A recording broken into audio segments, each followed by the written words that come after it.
ముంబైలో చీకటి బ్రతుకులు మహాదారుణం అనే ఈ వీడియో మీరు చూడండి చివరి వరకు. ఇది మన భారతదేశాన్ని కాదు ప్రపంచ దేశాలు కూడా కబలిస్తున్న పెద్ద సమస్య ఏంటంటే ఈ వ్యభిచారం, వేశ్య వృత్తులు. ఈ వేశ్యతనంలోకి వెళ్ళే వాళ్ళ జీవితాలు, వాళ్ళ పరిస్థితుల గురించి ఎంతోమంది వేశ్యలు నాకు ఫోన్ చేశారు. అన్నయ్య మా కోసం ప్రార్థన చేయండి, మా జీవితాలు నా భర్తే ఇలా వేశ్య వృత్తులకు తీసుకువెళ్ళాడని చాలా చోట్ల నుంచి వేశ్యలు నాకు ఫోన్ చేశారు.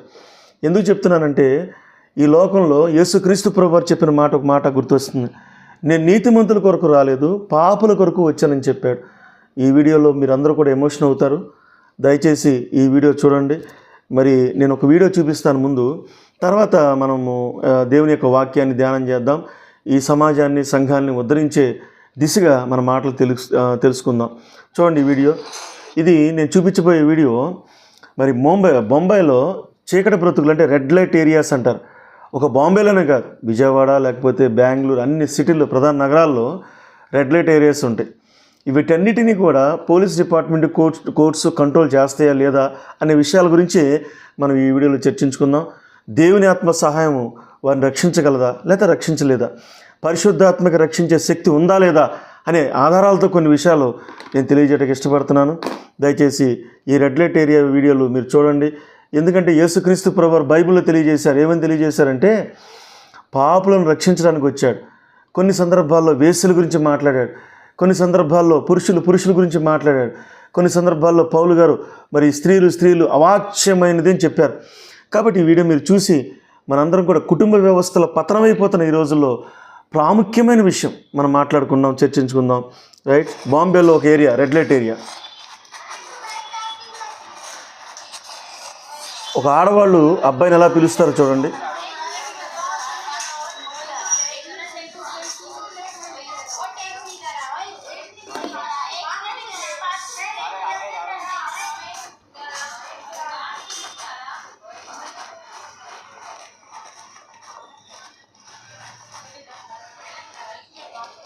సరే, ఈ వీడియోలో నేను ఎందుకు చెప్తున్నానంటే ఇక్కడ మన యొక్క దేశంలో, మన భారతదేశంలో ఒక స్త్రీని దేవతగా కొలుస్తారు మన భారతదేశంలో, మన పురాతన కాలంలో.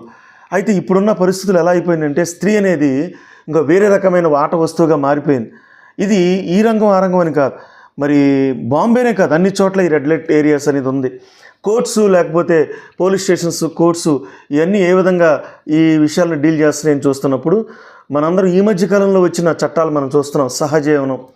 సహజీవనం అంటే మరి వాళ్ళు వివాహం చేసుకోకపోయినా కూడా వారు సంసారం చేయొచ్చని చట్టాలు వచ్చేసినాయి.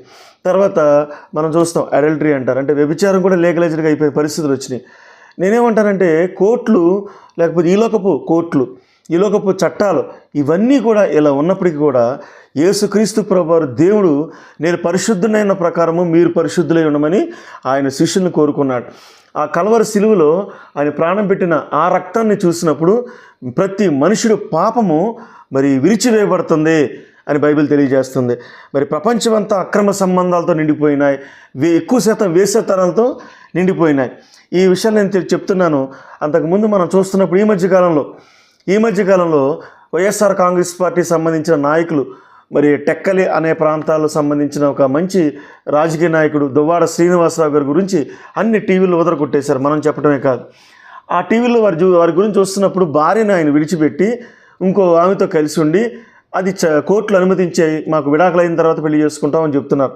అంటే ఎలాంటి సంస్కృతికి దాపురిస్తుందో, వాళ్ళ వ్యక్తిగత జీవితాలు ఎలాంటి పరిస్థితుల్లో మేము ఎలాంటి తప్పులు చేయాల్సి వచ్చిందో అని వాళ్ళు సమర్థించుకుంటూ వీడియోలు చేస్తున్నారు. దువ్వాడ శ్రీనివాసరావు గారు, దివ్యల మాధురి నామె. ఇవన్నీ చూస్తున్నప్పుడు తన భార్య ఇంటి దగ్గర ఎంతో కుమిలి ఏడుస్తుంది, తన భార్య క్యాన్సర్, తన పిల్లలు ఎంతో ఏడుస్తున్నారు. ఇలాగా ఆ దువ్వాడ శ్రీనివాసరావు, దివ్యల మాధురి అది మొన్న తెర మీదకి వచ్చింది. అంతకుముందు భారతదేశంలో ఎలాంటి సన్నివేశాల పరిస్థితులు చాలా పెద్ద అగ్రకులాలని ప్రతి వంశాల్లో ఉన్నాయి. అయితే బైబిల్ చెప్పిన మాట మీకు తెలియజేస్తాను, తర్వాత నేను కొన్ని విషయాలు చెప్పడానికి ఇష్టపడుతున్నాను.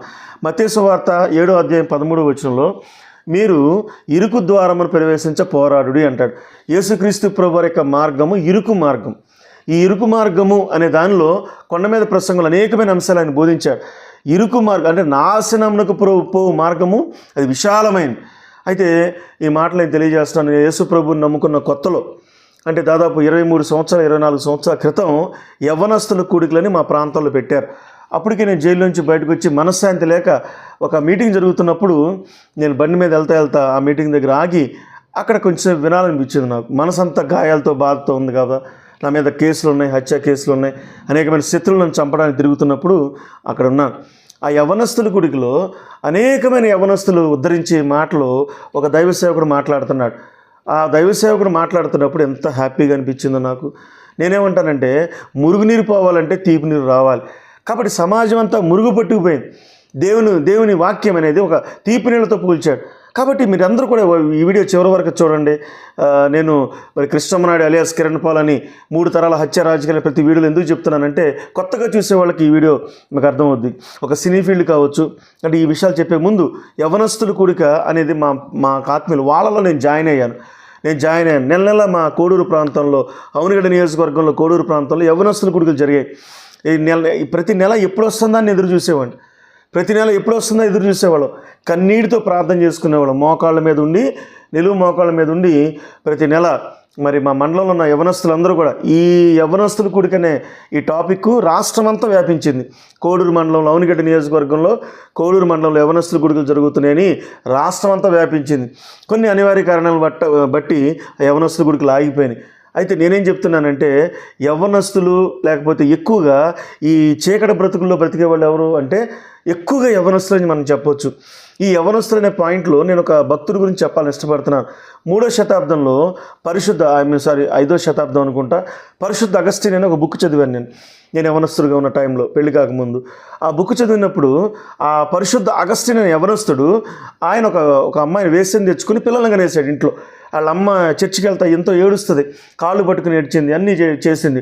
అయితే వాళ్ళ అమ్మని కొట్టి ఇబ్బంది పెట్టాడు. అయితే వాళ్ళ అమ్మ ఆనాటి కాలంలో బాప్తిస్మిచ్చి యోహాన్, ఒక హేరోదు ఉంపుడుగెత్తి ఉంది. ఆ ఉంపుడుగెత్తికి ఆ పిల్ల ఉంది.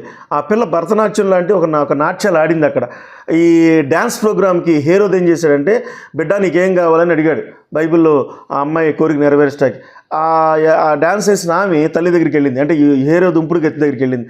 అమ్మ రాజు అడుగుతున్నాడు, మరి ఏం కావాలని అడుగుతున్నాడు అనగానే ఆ ఉంపుడుగెత్తి ఏముంది, బాప్తిస్మిచ్చి యోహాను తలకాయ కావాలని అడిగింది. చాలా కోరికలు ఉంటాయి మనుషులకు. ఎందుకందే బాప్తిస్మిచ్చి యోహాన్ తలకాయ ఎందుకు కావాలని అడుగుతుందంటే ఆ అమ్మాయిని ఉంపుడుగెత్తి అని సంబోధించి మాట్లాడాడు. ఎవరు? బాప్తిస్మిచ్చి యోహాన్. కాబట్టి ముక్కుసూటిగా మాట్లాడిన ప్రవక్తలని తలకాయలు శిరచ్ఛేదనాలు జరిగిపోయినాయి. నీతి కోసం చంపబడ్డారు. నీతి కోసం చంపబడిన వాళ్ళు ఆ టైంలో చట్టాన్ని తీసుకొచ్చి హేరోదు తల నరికేయమని యోహాను తల తెగ నరకమన్నాడు. నరికేసి పళ్ళెల్లో తీసుకొస్తే ఆ ఉంపుడుగెత్తే ఆ తలకాయ చూసి ఆ రక్తం చూసి అని సంతోషపడింది. తన కూతురు కూడా సంతోషపడింది. రాజ్యం అంతా ప్రశ్నల వర్షం కురిపించింది. నేనేమంటానంటే పరిశుద్ధత కలిగి జీవించడానికి గొప్ప మహానుభావులు తలకాయలు నరకబడ్డారు, సిలువ వేయబడ్డారు, చంపబడ్డారు. అయితే ఈ బాంబేలో చీకటి బ్రతుకులనే కాదు, ప్రతి ప్రాంతంలో వీడియో చూస్తున్న మీ అందరికీ తెలుసు ఎంతోమంది స్త్రీలు ఎంతమంది బాధించబడుతున్నారు. ఎంతోమంది పురుషులు, అంటే స్త్రీలు తప్పు చేసేవాళ్ళు ఉంటారు, పురుషులు తప్పు చేసేవాళ్ళు ఉంటారు. కొంతమంది ఏంటంటే కడుపు కోసం, అంటే ఆకలి కోసం. మా విజయవాడలో బెంజ్ సర్కిల్ అనే ప్రాంతం ఉంది. ఈ బెంజ్ సర్కిల్ దగ్గర ఎర్లీ మార్నింగ్ అనేకమైన వందల మంది నన్ను పనికి తీసుకెళ్ళని పనులకు వస్తారు. కొంతమంది ఈ పనులు చేయలేకపోతున్న ఉద్దేశంతో కొంతమంది సుఖవ్యాధులకి, అంటే ఈ సెక్స్ వర్కర్స్గా మారిపోయారు. ఇవన్నీ చూసి నేను ప్రార్థన చేస్తాను, ఎప్పుడు చూస్తూ ఉంటాను, చాలా బాధేస్తూ ఉంటుంది. కాబట్టి ఏంటంటే యేసుక్రీస్తు ప్రభువు నా భారతదేశాన్ని రక్షించు అని కింద టైటిల్ మీరు చూస్తున్నారు. మీ అందరూ ప్రార్థన చేయండి. మీరందరూ కామెంట్లు ఏమని తెలియజేస్తారంటే, మన భారతదేశాన్ని పరిశుద్ధ దేశంగా దేవుడు మార్చునుగాక. మన భారతదేశం పరిశుద్ధ దేశంగా మార్చబడాలి, పుణ్యభూమిగా మారిపోవాలి, రెడ్ లైట్ ఏరియాస్ అని క్లోజ్ అయిపోవాలి. మరి జాన్ వెస్లీ అని 18వ శతాబ్దంలో మెథడిస్ట్ సంఘాన్ని స్థాపించిన ఒక గొప్ప దైవ సేవకుడు జాన్ వెస్లీ అని. దాదాపు 200 సంవత్సరాల క్రితం ఆ జాన్ వెస్లీ ఉన్న ఏరియాల్లో రెడ్ లైట్ ఏరియాస్ లేవు, బార్ షాపులు లేవని చాలామంది పుస్తకాల్లో రాశారు. నేనేమంటానంటే పరిశుద్ధాత్మ కొరకు ఎంత కన్నీటితో వారందరూ ప్రార్థన చేసి ఉంటారో, పరిశుద్ధాత్మ యొక్క ప్రవాహంలో ఈ పాపపు చీకటి బ్రతుకులన్నీ కొట్టుకెళ్ళిపోవాలని ఎంతో కన్నీటిగా ప్రార్థన చేశారు. ఈ పరిశుద్ధ అగస్టిన్ అనే వ్యక్తి ఆ ఉంపుడుగెత్తే హేరోదు ఏ విధంగా ఉంపుడుగెత్తే కోరుకుందో అలాగే ఈ అగస్టిన్ అనే కూడా తన ఉంపుడుగెత్తే కోరుకుందని. ఏం కావాలంటే నీ తల్లి గుండెకాయ కావాలని అడిగింది. నీ తల్లే గుండెకాయ కావాలని అడిగింది. ఈయన మత్తులో ఉన్న ఈయన, దురాత్మలు పట్టిన ఈయన, మళ్ళా చెప్తున్నాను, త్రాగుడైనా లేకపోతే ఈ వ్యభిచారమైనా లేకపోతే దొంగతనం ఇలాంటి ఏదైనా సరే చీకటి పనులు ఇవన్నీ. ఈ చీకటి పనులన్నిటినీ మరి చూస్తున్నప్పుడు నిజంగానే ఆ మత్తులో వెళ్ళి తల్లిని చంపేశాడు. ఎవరు? అగస్టిన్ పరిశుద్ధుడు కాకముందు తల్లిని చంపేసి గుండెకాయని తీసుకొస్తే ఎంతోమంది మహాభక్తులు దీని గురించి మాట్లాడారు. ఈ ప్రపంచానికి అగస్టిన్ చరిత్ర ఒక బైబిల్లో ఉన్న యోసేపు చరిత్ర కంటే శక్తివంతమైంది.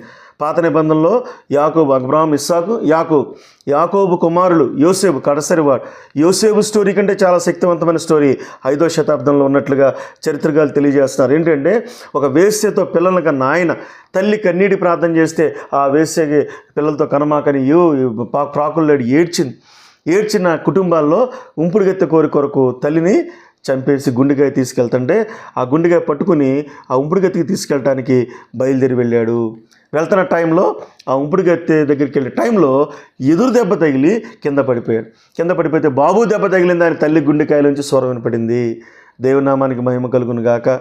బాబు దెబ్బ తగిలిందా అని గుండెకాయల నుంచి స్వరం వినబడింది. ఆకాశం నుంచి దేవుని యొక్క శక్తి అతను తాకి నా తల్లిని చంపేశాను, అయ్యో ఎంత ఘోరమైన దుష్కార్యం చేశారని ఆ అగస్టిన్ అని అతను తర్వాత దైవ సేవకుడి దగ్గరికి వెళ్ళి నా తల్లిని చంపేశారని చెప్తే అక్కడ మారు మనసు పొంది మందిరంలో ఉండి తర్వాత అద్భుతమైన భక్తుడుగా ఆయన ఉండి ఉంపుడుగెత్తిని వదిలేశాడు. అన్నీ వదిలేసి మహాపరిశుద్ధుడిగా పరిశుద్ధ అగస్టిన్గా అవతరించాడు. దేవుని యొక్క వాక్యాన్ని వీధుల్లో సందుల్లో బోధించిన మహాగణుడు. నేనేమంటానంటే బాంబేలో రెడ్ లైట్ ఏరియాస్ అని కాదు, ప్రతి పట్టణాలు ఉన్నాయి. మీరందరూ కన్నీరు ఖర్చు ప్రార్థన చేయండి. మీ భర్తలు మీ కుటుంబాలు ఉండాలి. లేకపోతే ఇంకా ఇప్పుడు ఇంకో భయంకరమైన ప్రాబ్లం ఏంటంటే హైదరాబాద్లో నెక్లెస్ రోడ్ అని ఒక రోడ్డు ఉంది.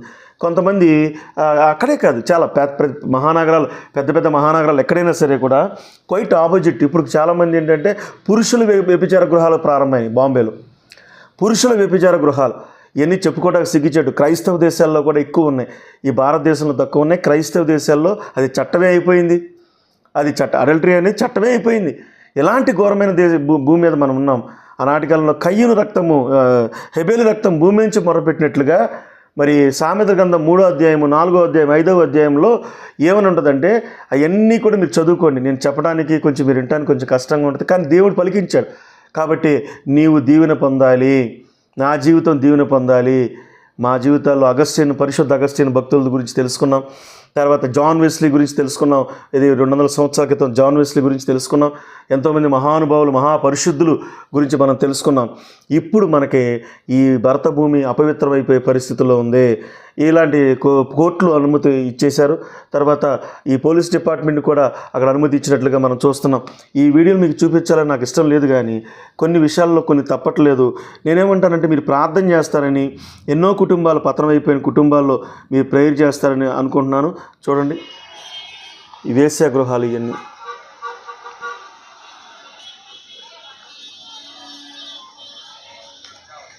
ఇలాగా ప్రతి పట్టణాల్లో వేసే గృహాలు వెలిసి ఇలా జరుగుతుంది. నేనేమంటానంటే కొంతమంది డబ్బు కోసం వేసే వృత్తిలోకి వెళ్తారు, కొంతమంది ఇది ఒక ఫ్యాషన్గా వెళ్ళిపోతున్నారు. మరి పురుషుల వ్యభిచార గృహాలు కూడా హైదరాబాద్లో ప్రారంభించారు. అక్కడ కొంతమంది నెక్లెస్ రోడ్లో నిలబడినప్పుడు చేతికి ట్యాగులు పెట్టుకుంటున్నారంట. నాకు తెలియదు, ఎవరో చెప్పారు. అది నిజమైతే ఎంత బాధ వేసింది తెలుసా? చాలామంది ఆడవాళ్ళు వచ్చి పురుషులు ఎక్కించుకెళ్ళిపోతున్నారు. మనం ఏ పరిస్థితిలో ఉన్నాం? డబ్బు ఎక్కువ సంపాదించిన వాళ్ళు తింటాకి తిండి లేక ఘోరమైన పరిస్థితుల్లో తల్లి పిల్లలు పనులు చేసుకుంటా కూడా గడవని రోజుల్లో మనం ఉన్నప్పుడు అలాంటి పిల్లలకి ఎవరైనా హెల్ప్ చేయడానికి మనసు రావట్లేదు. కానీ ఈ అడల్టరీ విషయంలో ఎంకరేజ్ చేస్తుంది. ఇది నేనేమంటానంటే చట్టాలను నేనేం మార్చలేను, కానీ మరి దానియేలు గ్రంథంలో అక్కడున్న చట్టాలు, 4 రాజుల చట్టాలు వేరు, దానియేలు గారికి దేవుడిచ్చిన చట్టాలు వేరు. పరిశుద్ధ దేవతల ఆత్మ కలిగిన వాడు దానియేలు. అలాగే ఈ భారతదేశంలో ఒక దానియేలులాగా నువ్వు నేను బతకాలని కోరుకుంటున్నాడు దేవుడు. ఒక పరిశుద్ధమైన యోసేపులాగా బతకాలని కోరుకుంటున్నాడు. స్త్రీల విషయంలో చూస్తే పరిశుద్ధమైన యేసుప్రభు వారి తల్లి అయిన మరియమ్మలాగా బతకాలని ప్రతి వారిని దేవుడు కోరుకుంటున్నాడు.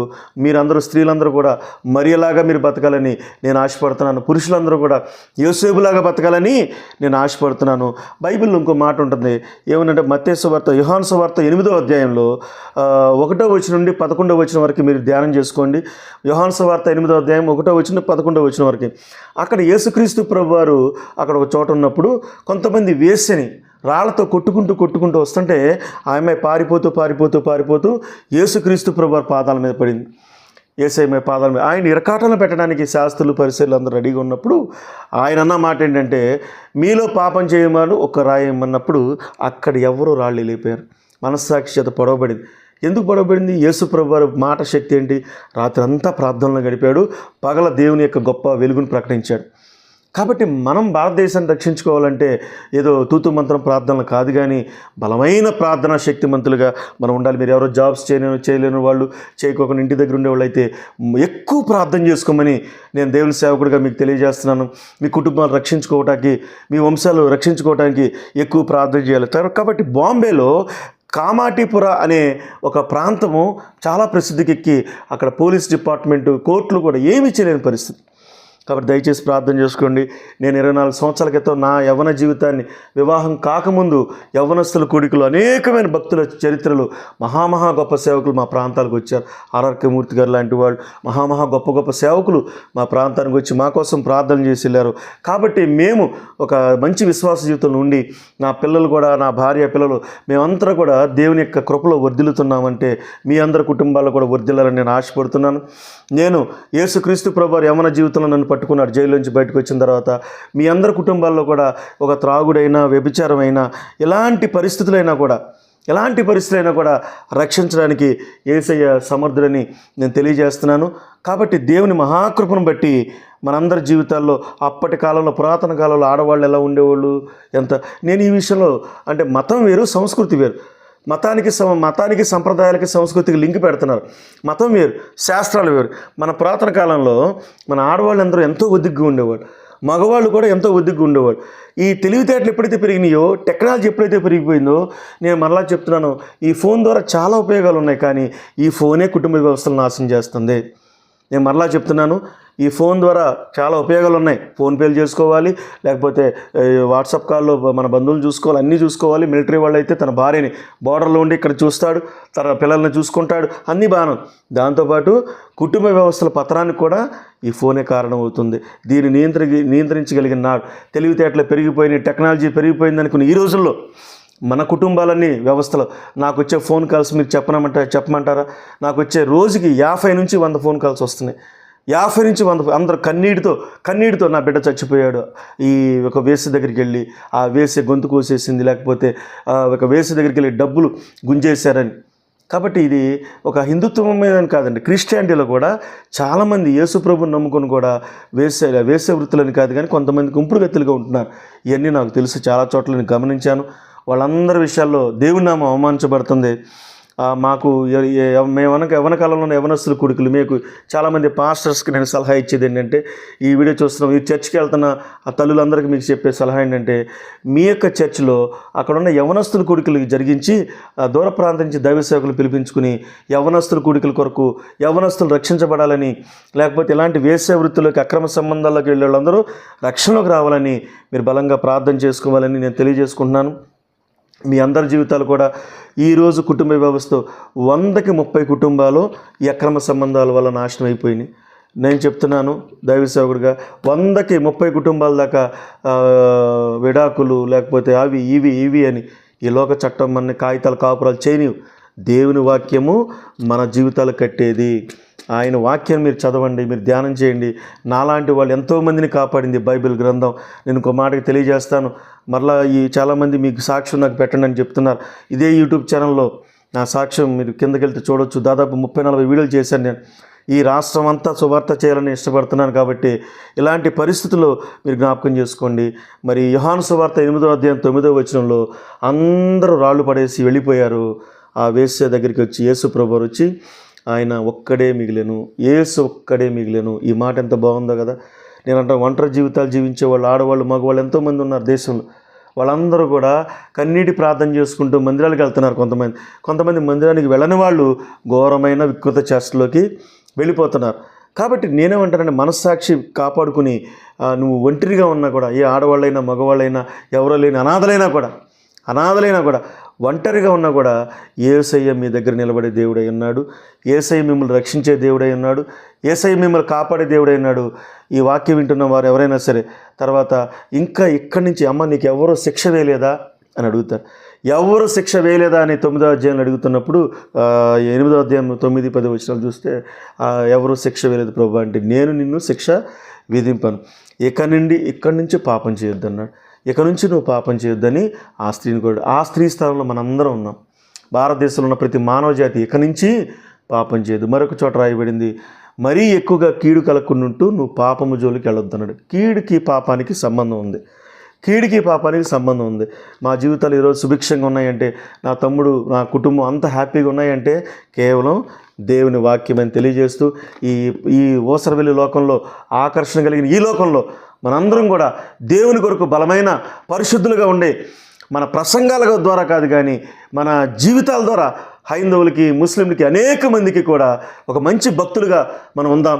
ఈ భారతదేశంలో ఒక దానియేలు గారిలాగా, యోసేపులాగా మనందరం ఉండాలని కోరుకుంటున్నాను. మరి యేసుక్రీస్తు ప్రభువారి తండ్రి యోసేపులాగా, యేసుక్రీస్తు ప్రభువారి తల్లి మరియమ్మలాగా నీతిమంతులుగా ఉండాలని కోరుకుంటున్నాను. మీ అందరి జీవితాలు కూడా పరిశుద్ధ అగస్టిన్ స్టోరీ, 5వ శతాబ్దంలో స్టోరీ చదవండి. అదేవిధంగా జాన్ వెస్లీ గారు స్టోరీ మీరు చదవండి. మీ అందరి జీవితాలు, మళ్ళీ చెప్తాను, ఒక సినీ ఫీల్డ్ కానీ, క్రికెట్ ఫీల్డ్ కానీ, మెడికల్ ఫీల్డ్ కానీ మీరందరికీ తెలుసు, దాదాపు 50% జీవితాలు కొలాప్స్. 50% జీవితాలు అంటే 40% అని చెప్పొచ్చు.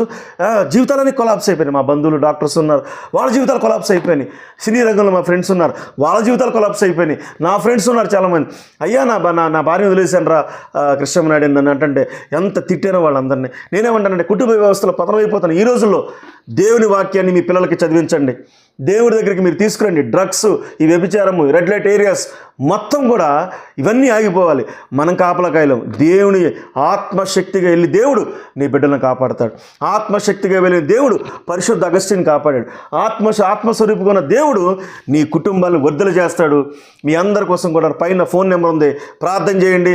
ఈ 2 రాష్ట్రాల్లో ఉన్న యవనస్తులను కాపాడటానికి నేను ఎంతగానో ప్రయాసపడుతున్నాను. మీరు ఎవరైనా సరే బాగా డబ్బున్నోళ్ళు ప్రోత్సహించాలనుకుంటే ఆ పైన ఫోన్పే నెంబర్ ఉంది. మేము నెల సభలు పెడుతున్నాం, నెల అనేక ప్రాంతాలకు వెళ్తున్నాం. దేవుడు మా పరిచర్యని ఆశీర్వదించాలి. మీరు ప్రార్థన చేయండి. నేను మళ్ళా చెప్తున్నాను, ఈ భారతదేశం పరిశుద్ధమైన యేసుక్రీస్తు ప్రభువు దేశంగా మారునుగాక, యోసేపులు పుట్టునుగాక, యోసేపు లాంటి భక్తులను మన మందిరాల్లో తయారు చేయబడునుగాక, పరిశుద్ధ మరియమ్మ లాంటి భక్తురాలను మన మందిరాల్లో తయారు చేయబడునుగాక, ఈ ఫోన్ కల్చర్ ద్వారా వస్తున్న ప్రతి చెడు నశించునుగాక, నా భారతదేశాన్ని యేసు ప్రభు సొంతం చేయబడునుగాక. దేవుడు మనందరి కుటుంబాలు దీవించునుగాక. Amen, amen.